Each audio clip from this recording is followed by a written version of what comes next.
আশা করি সবাই ভালো আছেন। অনেকদিন পরে আবার কথা বলছি। আসেন আপনাদেরকে একটা সুন্দর একটা জিনিস দেখাই।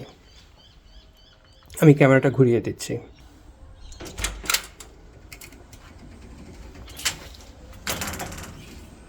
আমার স্ত্রী খুব বাগান করতে পছন্দ করে। একটা হলুদ রঙের গোলাপ।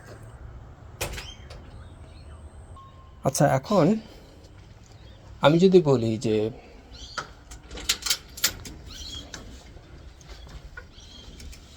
গোলাপের রং হলুদ, এটা সত্যি না মিথ্যা আপনি কিভাবে প্রমাণ করবেন?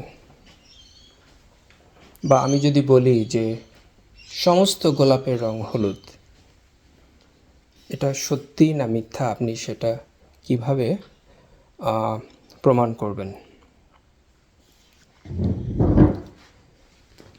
কয়েকভাবে প্রমাণ করা যায়।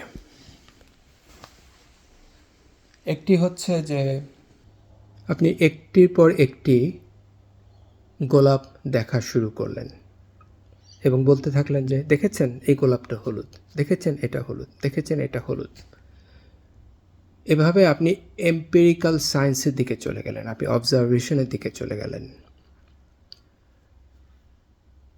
এবং এটাকে বলা হয় ইন্ডাকশন। দেখতে দেখতে দেখতে দেখতে আমি একটা সত্যে উপনীত হলাম। আবার আপনি যদি অঙ্কের কথা চিন্তা করেন, আমরা কিন্তু ডিডাকটিভলি যাই।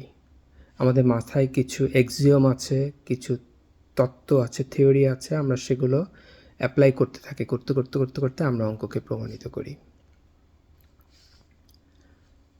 এখন আপনি যদি এভাবে গোলাপ দেখা শুরু করেন প্রমাণ করার জন্য যে সমস্ত গোলাপের রং হলুদ, আপনি কত গোলাপ দেখবেন? তারপরে হচ্ছে যে আপনি ধরলাম অজস্র গোলাপ দেখলেন, সবগুলোই আপনি হলুদ পেলেন, আপনি বললেন যে হ্যাঁ গোলাপের রং হলুদ। কিন্তু সেটা তো হচ্ছে বর্তমান এবং অতীতের উপরে নির্ভর করে, যদি ভবিষ্যতে সেটা পাল্টায়। কার্ল পপার বলে এক ভদ্রলোক ছিলেন, একজন ফিলোসফার। উনি বললেন যে আচ্ছা, আমরা ইন্ডাকটিভলি না গিয়ে আমরা ডিডাকটিভলি যাই, কিন্তু আমাদের ডিডাকশনটা হবে হচ্ছে টু ডিসপ্রুভ, টু রেফিউট। আমরা যদি একটা গোলাপ নিয়ে আসতে পারি যেটার রং হলুদ নয়, তাহলেই আমাদের এই যে হাইপোথিসিস সেটা কিন্তু পাল্টাতে হবে। তার মানে হচ্ছে যে আমরা গোলাপের রং, সমস্ত গোলাপের রং হলুদ, এটা প্রমাণ করার জন্য আমরা হলুদ গোলাপ খুঁজতে থাকবো না, আমরা অন্য কোনো রঙের একটা গোলাপ খুঁজতে চেষ্টা করব, তাতেই কিন্তু কাজ হয়ে যাবে। উনি বলছেন যে আমরা আসলে প্রুভ বা ডিসপ্রুভ করতে পারি না, আমরা বলি করোবোরেট, মানে আমরা সাজেস্ট করতে পারি যে হ্যাঁ সত্যটা আসলে এরকম। এবং উনি একটা শব্দ ব্যবহার করেছেন, সেটা হচ্ছে কনজেকচার অ্যান্ড রেফিউটেশন। কনজেকচার মানে হচ্ছে অনেকটা হাইপোথিসিসের মতো, এবং রেফিউটেশন মানে সেটাকে নেগেট করা, সেটাকে ভুল প্রমাণিত করা।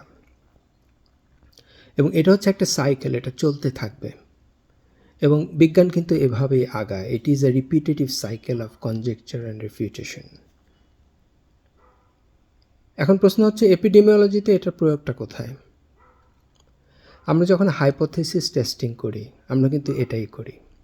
আমরা একটা নাল হাইপোথিসিস নিয়ে শুরু করি যে এটা এবং এটার মাঝে কোনো সম্পর্ক নাই, এবং তারপরে আমরা যদি একবার দেখাতে পারি যে না আসলে সম্পর্ক আছে, তাহলে আমরা নাল হাইপোথিসিসটাকে রিজেক্ট করলাম বা রিফিউট করলাম।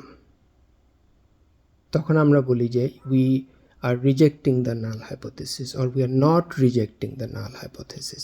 আমরা কিন্তু বলি না যে we are accepting the null hypothesis. এটা হচ্ছে এপিডেমিওলজির একটা দর্শন। আমি ভাবলাম যে আজকে এটা নিয়ে একটু আলোচনা করি। ধন্যবাদ সাথে থাকার জন্য।